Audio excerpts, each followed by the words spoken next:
Rising damp is a huge issue for many people. What causes it? What's the best way to fix it? How do I fix it? I will answer these questions and show you how it's done on a real job in this video. For rising damp, this is damp that comes from the ground up.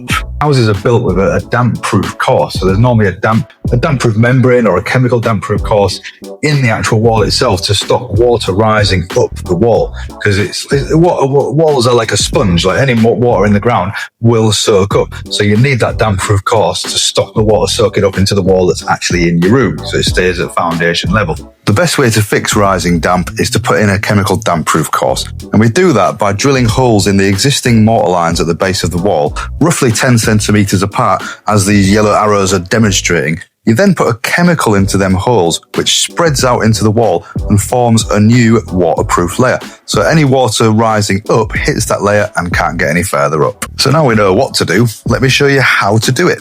First step, obviously, remove the skirting boards. On this particular job, I also have render in the way, so I need to cut this render out to be able to access the mortar lines behind it. And I do this using my trusty grinder.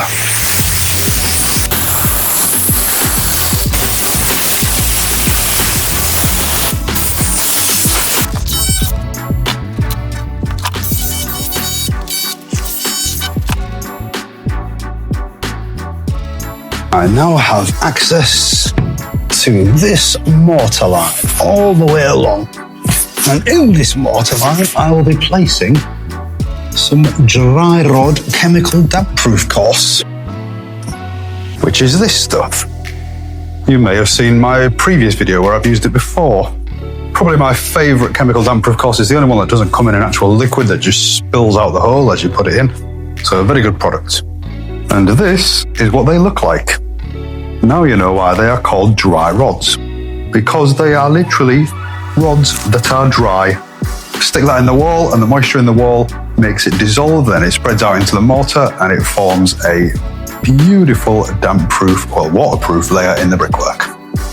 Depending on the moisture levels in your wall, it can take anywhere from 7 days up to 30 days for them dry rods to dissolve and to start doing their thing. Also, the product that the dry rods are made out of doesn't deteriorate over time. Apparently, a Dryrod damp-proof course is good for about 50 years. Now, this little gadget is something they send you with the full Dryrod kit, and it's for getting out all the gunk that's actually in the hole, as you can see me doing now.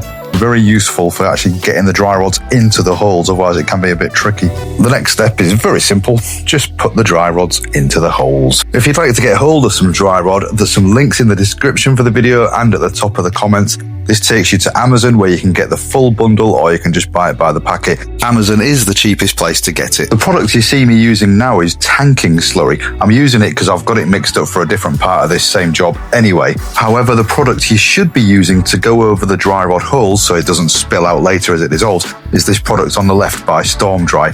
You get this with the full dry rod kit when you buy it on Amazon.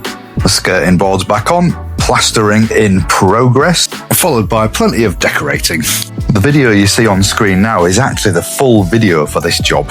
On that video, I also show you how to use tanking slurry and rebuild the walls afterwards. Tanking slurry is another really good way to deal with your damp if you've got issues, so worth a watch.